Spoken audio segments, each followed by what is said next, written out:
সকাল সকাল তড়িঘড়ি করে রেডি হয়ে বেরিয়ে পড়েছিলাম বাবুকে সঙ্গে নিয়ে পিকনিকে। আর আজকের পিকনিকের প্লেসটা ছিল খড়িবাড়ি। বাড়ি থেকে একদমই কাছে, তাই তাড়াতাড়ি পৌঁছে গেলাম। একদিকে এরা পারমিশন নিতে গিয়েছিল এই জায়গার মালিকের কাছে, ততক্ষণে আমি আর বাবু বাচ্চা কাচ্চাদের পিছনে লাগছিলাম।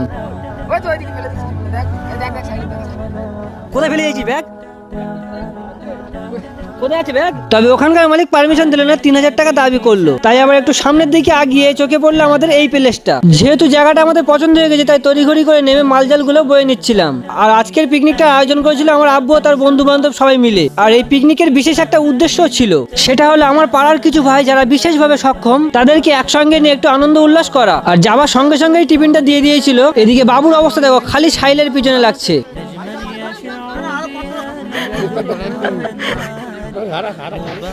আর টিফিন করার পরে রান্না বান্নার কাজ চালু করে দিয়েছিল। ততক্ষণে আমি আর বাবু সময় কাটানোর জন্য এদেরকে প্রশ্ন করছিলাম। ভিডিওটি ভালো লাগলে অবশ্যই লাইক করবেন, আর পরের পার্ট দেখার জন্য চ্যানেলটিকে ফলো করে নিন।